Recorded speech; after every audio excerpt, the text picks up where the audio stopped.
byari bikwiye yuko rimwe na rimwe umuntu wigangaha ari n'ababyigamba situziranye twese akigamba ngo kare agakorwa ngo ningengo waga ngo mimi ndo nimekabikiri hadha aibu fika iyi ni khiyana ukora uyu mugabo uzarongora uno mugore ni khiyana umuntu wese uzi wambuye ubusugi umukobwa w'abandi cyane cyane avuga ngo fika idini amenye yuko ari khiyana abakora uyu mugabo uzarongora uno mukobwa kuko buri na twese buri muntu bashaka najya kurongora umukobwa arongora umukobwa w'iki n'isugi sasa umuntu araje abana ana haribu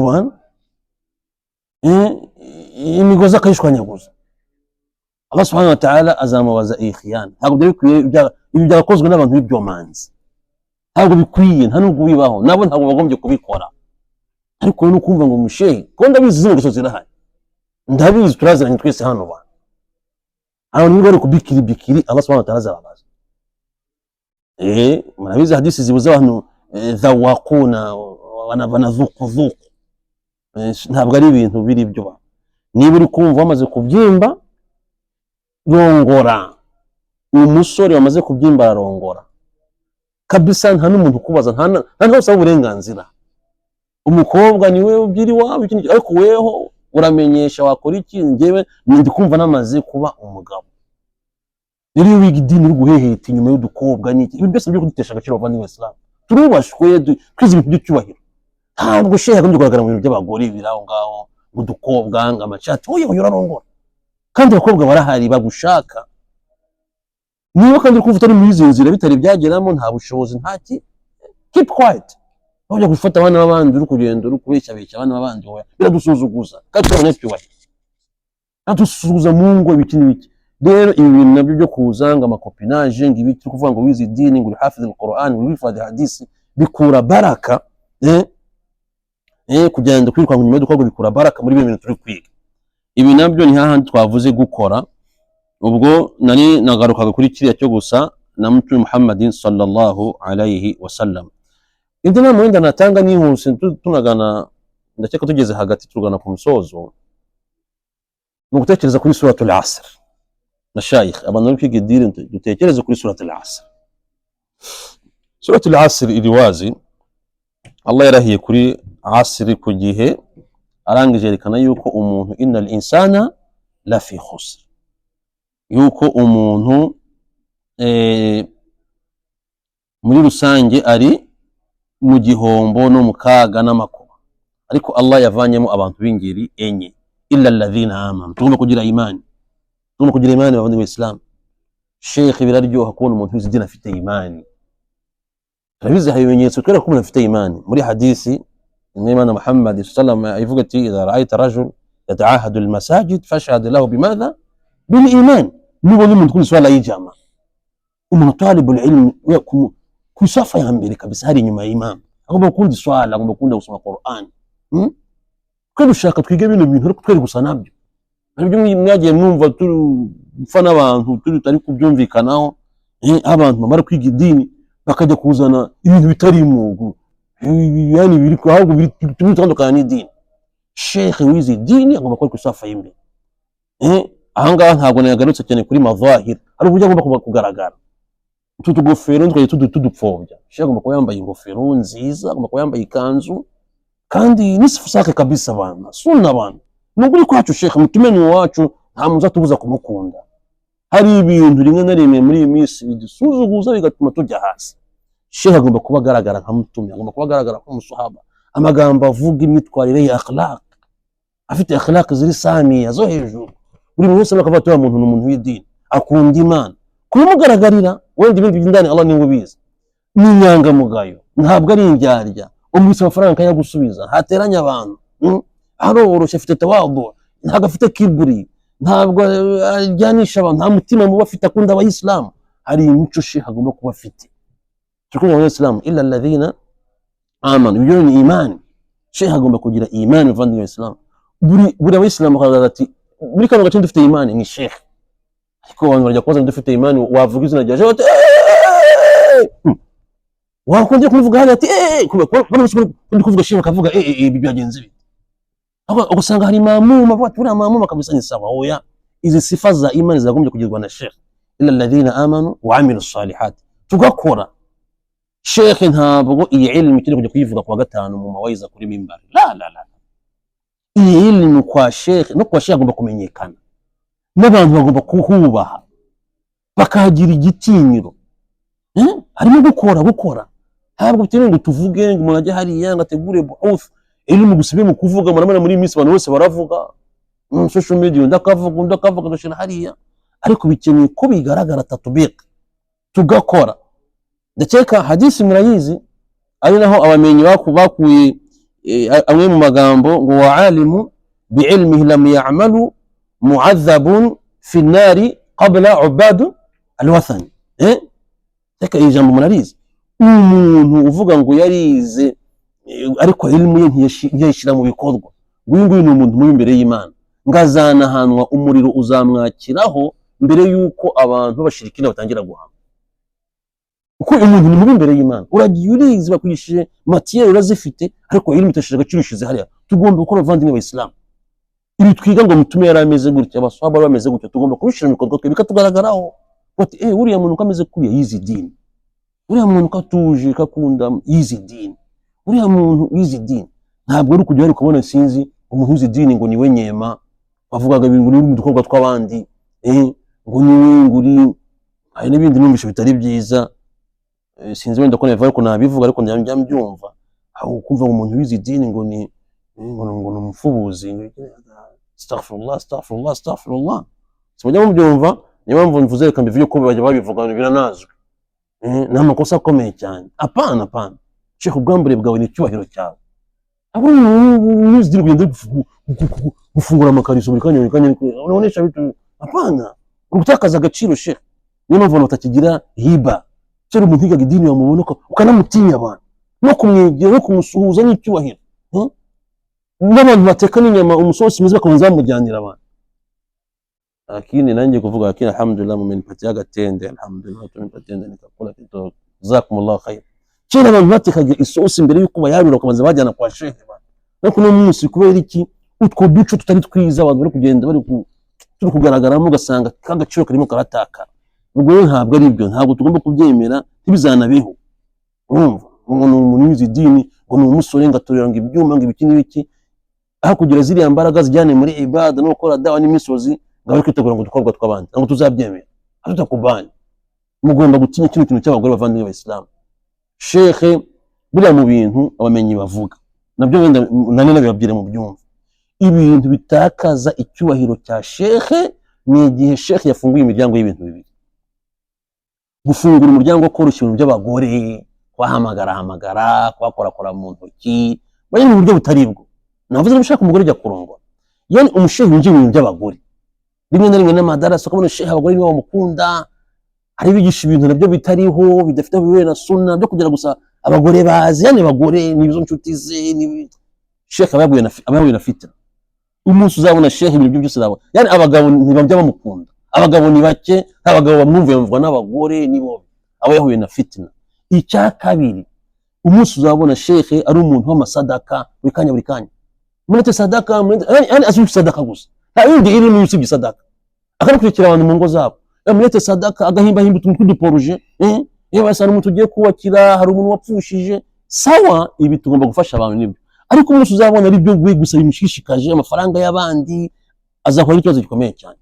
Kuko hari igihe abantu bagwa amafaranga yabo ngo ujye gukora ibyo bintu uhimbahimba buri munsi, shetani akakwinjira ngo nawe ujye usagura abantu. Ejo bakaguhereza miliyoni ntukure bya bindi watushaye ni igisambo. Eba naguhaye amafaranga yanjye ngo ujye kugaburira abakene, ntabwo wabaguriye abakene. Naguhaye amafaranga yanjye ngo yanzu muyikure yaho mukene, ntabwo mwayikoze, basubiza amafaranga yanjye. Ngo mbabarire ngo nzayaguha kuwa mbere. Kaifa tangiye guseba sheikh, ayatul munafiqi thalatha. Abantu utangiye kubiryarya mu bantu kandi kuvuga ngo wize dini. Rero ushaka cyo cyubahiro kigumeho mu Islam, irinde bino bintu by'iki by'abagore, ubasiriye ibintu by'abagore. Cyo twemeye kurongora mathna wa thulatha wa ruba, ini adani ya Qur'ani yetu. Abagore ntabwo bajya bayikunda, bakabagabo barayikunda, ntabwo bajya bihanga, ariko turemere ngende kuvuga aho kugira ujye muri biriya niba uri kumva uri rijal ubana ufite ku mufuko ebana na pompaje uri kuzikora neza bana twakwangira iki ari kugenda ngo sinzi ngo umushehe ngari gutereta umushehe apana muza bino bintu mu butinya hamwe n'amafaranga y'abandi ndababwiye ibintu bisuzuguza shehe atabyitonde ibintu kujya mu bagore bira gahunda n'abakobwa b'abandi no kujya mu amafaranga umuntu ngari gusaruza gira amafaranga yawe no cyaba igihumbi wirinde amafaranga y'abandi hadisi maarufu ladaykum imam Nawawi dhakara fi 40 umusahaba baza rasul ngo nkuri kugira ngo Allah nkunde n'abantu bankunde izhad fi dunya hibbaka Allah wazhad fi ma 'inda nas hibbaka itera umugongo ibitakureba kuri yisi bikini ubyirengagize bitajya guteza ibibazo Allah azagukunda unitarura ibintu by'abantu mitungo y'abantu abantu bazagukunda si umuntu araho ngaho haraza kuri duproje two kubeshya shehe kuko tugomba kubeshya ngo hari abakene ngo batatunga ibiki shehe niba bahari ibiki n'ibiki ni haki yabo kubavuganira ntabwo tubyanze ariko hari abababeshya cyane cyane iyo babigize nk'umwuga niyo twavuze tugomba gukora ahubwo nawe ugatanga tugirira abavandimwe b'Islam you have to give charity ugatanga weho ubwawe ukitangira niba ari sadaka ukayitanga apana buri munsi shehe akabyuka ni bandi barazana amasadaka shobora suduka wasabye shehe kwa amafaranga y'abandi bikibazo gikomeye cyane ala kulli hali ubwo twavugaga alladhina amanu wa amilu salat wa tawassaw bil haqq tawassaw bil haqq shehe agomba gutangaza ukuri tawassaw bil haqq ni kugisha abantu ukuri ugomba kugira nasibu gukora da'wa nibyo nababwiraga ejobundi muracecetse ntago abantu tubabona mufite amatelefone meza mufite amakamera mufite ibiki mwagombye gukora da'wa yewe no gusoma Qur'an mufite abahufadhi watu wamehifadhi hapa ariko namje sheikh fata Qur'an usome wigisha abantu tajwid bitukora umuntu ari gutitira mukora da'wa da'wa ntabwo ari y'abashehe babiri cyangwa batatu cyangwa bane cyangwa batanu mwese twese tugomba kugaragara kuri maidani ya da'wa bishart al-ikhlas wal mutaba twese kandi bitangirira ku ishuri ntugire abantu bafite izi khumul n'ubunebwe mu gukora da'wa ngo zayikora batashye oya ko ikintu cyose akigirira uburoho hari abana batangira gukina imipira no muri mu makipe yakomeye n'urugero rwa dunia naringiyemo ariko bakina batoya abantu kubona kana gatoya ngo akagiye gukina ngo sinzi ngo mu kipe ikomeye sinzi bikini kuko karabishaka nusura kwiga idini wifaje Qur'ani wifaje mutuni ntabwo tukuzi ntuvuga uramusa alhamdulillah ibintu byinshi biri kuza social media taha niyo ugiye muri vacances musaba ibipapuro musaba uburenganzira mwigisha abayisilamu mukore dawura niyo bari minsi 3 mutangire gukora pratique mu gihe mutangire muvuge mubwira abayisilamu mwumve ko ari fier kwiga gutanga khutuba mwumve ko ari fier sheni byo twize kandi ntabwo twize kujya gukora amamodoka mu garage ntabwo twize gutwara indege ntabwo twize gukora twize ibintu byo kugira abantu ngo batinye Imana musi n'ibitinyuza bikora gihe muyo mjeje turi kugenda abana tanga mawezi basi umuntu umwe basi soma na aya ebyiri akisetsa inshallah apana vuba kandi gutinya bintu watawasaw bil haqq haqq tuyitange balighu anni walau aya ni yaba aya imwe yivuge jya muri vacances uvuga ndagiye amezi 3 ariko nzakora iki ka mashuru gatoya ka da'wa mashuru gatoya ka da'wa rikanga kore gatoya koroheje n'abandi b'Islam ukagenda ugakora apana kugenda muri vacances ugahita wihisha abantu baramanuka bajya muri vacances nta n'umuntu uzi kwiga n'idini agahita hinduka tamano nk'umuntu waho ngaho w'umutura gusanzwe salamu alaykum wa salam mwaramutse yego abatambutse salamu alaykum mwaramutse yego ibyo ibera amabuto hoya abantu bagomba kumenya ko wize idini akudwa n'iki icyo nacyo rero gutangaza iyi haki ni wajibu kuri twebwe watawasaw bil haqq watawasaw bis sabr هذا مهم جدا الله yavuze muri sura mu bantu badafite ibibazo harimo kugira imani gukora kwigisha no kugira sabr wa sabru ala al-adha fihi huko imamu yabivuze yuko ni kano kazi ka dawa karimo ibibazo bodi Islam karimo ibibazo niyo mpamvu muri miswanire gukora da'wa abantu bari guhunga bino bibazo biri muri da'wa batazamfunga Sheikh umuntu ukora da'wa imbere ya Allah manabizi kuva kubwa ba Yesu abarengana umuntu hamagarira abantu Imana mu nzira y'Imana ntabwo yateza ibibazo by'umutekano muke mu bantu abarengana ahubwo abantu bamuteza ibibazo bagomba kwihangana rero. Mwese murabizi bwo muzi ko na Yesu bamujyanye mu rukiko. Yesu bamujyanye mu rukiko nawe bari kumushinja iby'iterabwoba no kugumura abantu n'ubuhezanguni. Muri Bibiliya birimo nawe bamujyanye mu rukiko wa Herode n'abandi bose bavuga ati ngo yavuye i Galileya none ageze Nino. Kera bakijya kutwigisha bazanaga bya bifilime cyo tukikiga muri primaire Yesu ibibazo nubwo se twebwe bira tutabyemera byo kuvuga ngo baramwishe ngo bakoze iki, twemera ko Allah subhanahu wa ta'ala yamurokoye ko n'imvuzi byagiye biba, ariko n'ubyuko bamujyanye mu rukiko. Mada uridu an yaqul umuntu wiga idini cyangwa se ku dini iyi qaida inamenyekana ntabwo yateza ikibazo muri society, aba yifuriza society byiza, ariko society bitewe n'uburyo iba hari ibyo yishakira bitandukanye n'ibya Allah, society hari gibona ko ari ikibazo uyu muntu bagomba kwihangana rero. Saburi ni ngombwa muri minsi abantu bashaka gukora dawa kubera ko bavuga ngo dore ngo barunaka ngo so bafunze ngo bari kuvuga amaweza so bavuze amaweza bakabafunga. Ukabona umuntu wiga idini ari gutera mugenzi w'ubwoba kandi yari yiga idini ngo mwe mutari gutanga amaweza ngo hoya ngo nutaharaja ngo uzagende ngo wicarire ngo ugende ngo wigishiza ngo abana ngo mu cyumba ngo twamupimye tubiri ngo ibyo gutanga amaweza ngo bivemo ngo nakazi kawe ngo nabwo ku mwana wanze ameze. Sasa ibi uri kubihunga kurusha Muhammad sallallahu alaihi wasallam, ntabwo wamukuye amenyo.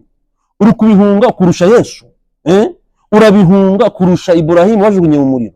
Ahubwo twe tugire ikhlas, nawe ugerageze niba aho uri ukorera da'wa, ukore da'wa wumvikane n'abantu, ubuyobozi bwite bwa leta umenye icyubahiro cyabwo, umenye ukuri kwabwo abaturage, umenye niba nawe mukorana da'wa murabo ngo bahagarariye uIslam tukumvikana mukorane neza, ariko bisharti bari kuganisha ku nzira yande ya Allah subhanahu wa ta'ala.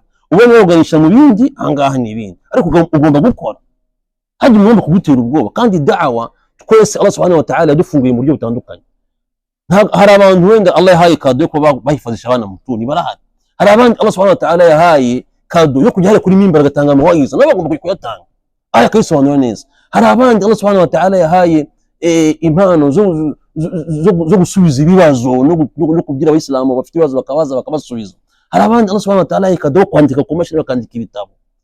Ntabwo nge urava kwiga mu byere ngo sobanura ngo igitabo kino ngo by'amawayizo bireke, hari igihe amawayizo wenda ariyo kado yawe. Rero bavanye mu Islam kingenzi twe dukuri tunamenye n'ukuri kw'abandi, ariko ngo guhunga ibibazo hari aya nigeze gukunda, alam tara ila alladhina kharaju min diyarihim wa hum unufun hadhara al-maut faqala Allah mutu. Barasohotse bava mu ngo zabo bari kwigengesera kugira ngo urupfu rudakora iki rutabageraho. Allah tababwira ngo iki mupfe, barigengesereye. Ahanga Abdullah ibn Abbas aitakora mu qaida aravuga ati la yughni al-hadhar ma'a al-qadar.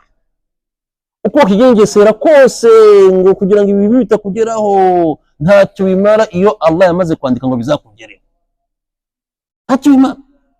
Ubwo abantu baranza ngo ntuzi ko umuntu abaye ngaho imyaka 2-3 ni khirij haratanga na hotuba nyima bamuzanira abana ngo bigishe ngo byango nigisha abana ngo yango bashobora kuzambeshera ngo she qadari ye manutse niyo wakora iki.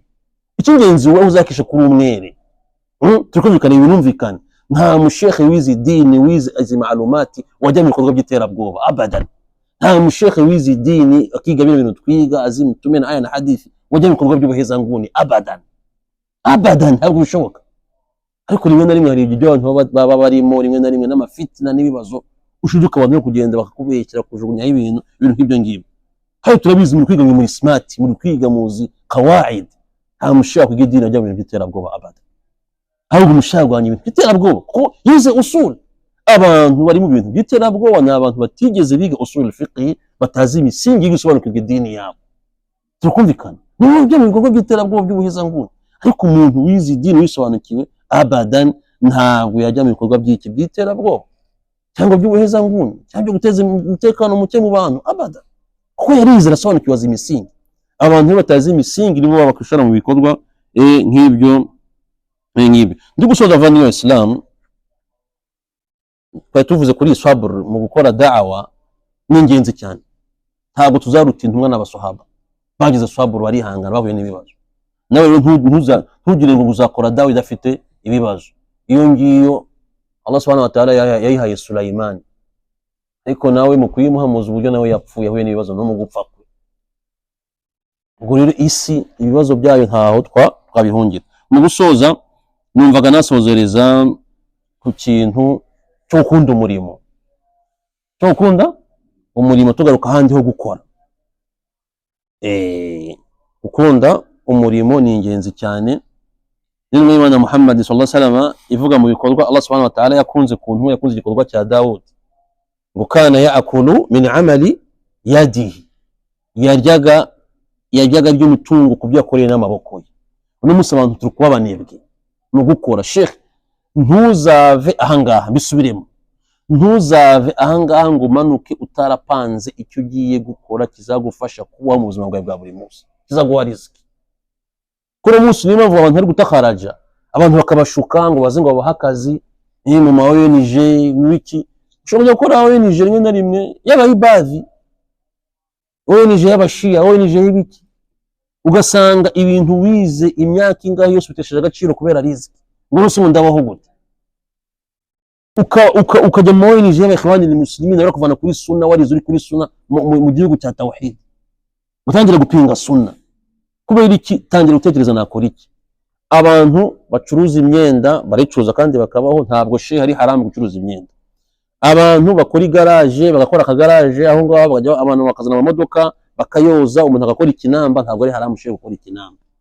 Ukajya guhagarara ikinamba ukanigisha n'indi mirimo myinshi, gufata inzira. Ikindi mutinyuke, kuko tuzanga tugasohoka tukagaruka tukagenda tugakora iki, tinyuka gukora ingendo, ugenda n'ibicuruzwa umene hariya. Abatuye za Musanze mena Musanze, abatuye za mena hariya Kigali mena he. Genda dutinyuke gukora no kugenda, twere kwiyumvisha ngo twere ko bashira basonga rero. Shehe gusambara agakanzu agaparufe anatami ya mbili, hapana. Shehe anapasha kuwa na pesa bana, billahi ta'ala, kandi mafaranga ya halali, telefoni nziza bana, sio hizi zenyewe ziwake hata unaona China, hapana. Shehe anapasha kuwa na telefoni nzuri kabisa, kandi nabi bakabaho neza. Byose bizana no gukora. Yadul ulya khayru min yadi madha sufla. Shaka mu kugira amafaranga, akagira kuboko kutanga kuri hejuru. Ibi ngibi rero byose bavandimwe Abayisilamu dukore. N'uyu muco hari abantu bavuga ngo ngiye ngo bazandongora, ngo rega ngo niyigire ngo nyenderere ibyuma ngo bazandongora, ngo hari abakobwa ngo bari muri Canada ngo bashige bakorera amafaranga, ngo nzabahereza nimero yanjye kuri Facebook ngo banjyanye, ngo hari n'abandi ngo bari mu Bubiligi. Turaziranye hano twese, turaziranye. Nshaka kuvuga amazina ko turaziranye. Ngo hari abakobwa ngo bari muri Finland ngo bazanjyana, ngo nzajya noza amasahani ngo tubeho. Apana, ngo ntabwo ari umushehe. Hari abafite imifikira kabisa yo kurongorwa. Apana, shehe ararongora. Murabizi umushehe baramurongora, ebana ngo ngiye ngo barandongoye, ngo ariko ngo barambye ngo mbe ngumyanga ngo iminsi mikeya ngo gushaka ibyangombwa ngo bazaba bari kunjyana. Wewe mubwire ngo hano mu Rwanda wewe, ngwino vaho ngaho njyana kurongora uzanga umugore. Abashe benshi barongowe siko bimeze abandi Islam kubera gutinya gukora. Apana, ntabwo umugabo stars, wallahi ntabwo umugabo n'umugore ntabwo umutunga buriya, umutunga uri kuwinginga. Bakugira nsanga amasano yogeje na madam, thank you, tangira koze n'umwana ukamuna mushe ngenda bazi wallahi. Noneho nabo basigaye bajugunya, akakujugunya mu Rwanda n'utwana tubiri wakigendera, ngo usigara muri kuva tuno twana ngo dutwoza buri munsi tujya ku ishuri, nimbona ibipapuro nzaguhamagara ngo asante madam, thank you. Apana, shehe agomba kugira ijambo. Biri byose niki nukutagira agafaranga, nukudakora kora, kwere kugira uyu muco wo kurongora. Tuzarongora inshallah. Gira ijambo, bagutekera icyayi cya tangawizi, bashobora pilipili mango, wicare hariya kandi bakiguhereze, bakiguhera kuguhanagura. Shehe ubundi amucyayi bari kumukubita akaboro gutya bari kumuhanagura, umugore kumurindira uturungusho akamuhanagura, akamukuramo sandali akazihanagura neza. Ibi byose ni yazingo hari icyo ukuramo ugakora iki, ugatanga ukamuhereza. Umugabo nutanga, buri umugabo biva kugaba kutoa. na surati al-Baqara, surati an-Nisa, الرجال قوامون على النساء، سورة النساء، الرجال قوامون على النساء بما ماذا؟ bima faddala Allah ba'dhum ala wa bima anfaqu min amwalihim. Umugabo ngo Allah yamugize qawam, umugabo nyine koko kubera ko hari cyatanga aswara amafaranga dola amafaranga amashiringi sinzi bita makwacha unapatia mtu.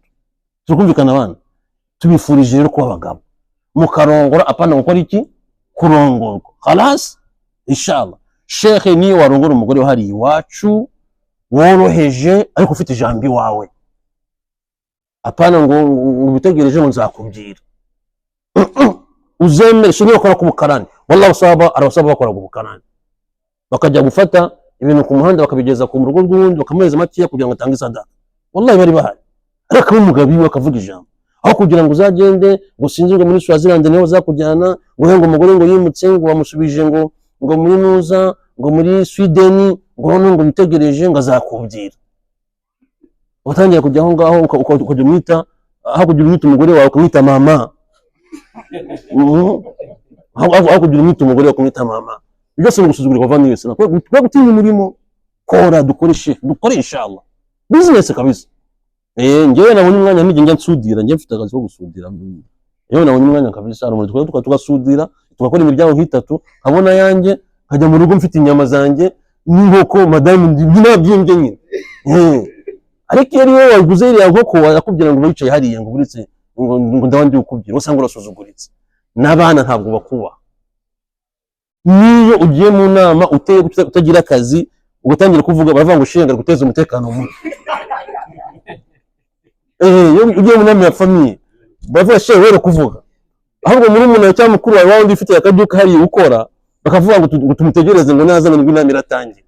Shewe yahageze bakamubwira shewe uceceka uri kuvuga ibi. Ibyo byose ni gutinya gukora.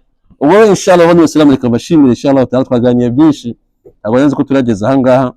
Ubwo abateguye kino kiganiro ni fikra, reka mbashimire cyane muri abantu b'abagabo kwa kweli. Ikingenzi byo twaganiyemo bikeya byumvikana twafata tubigendereho, na ibindi twabona bitameze neza bitari kuri gahunda ya Allah n'intumwa ye tubireke. Wenda ari shetani aba yatwinjiriye agatuma tuvuga ibitari byo.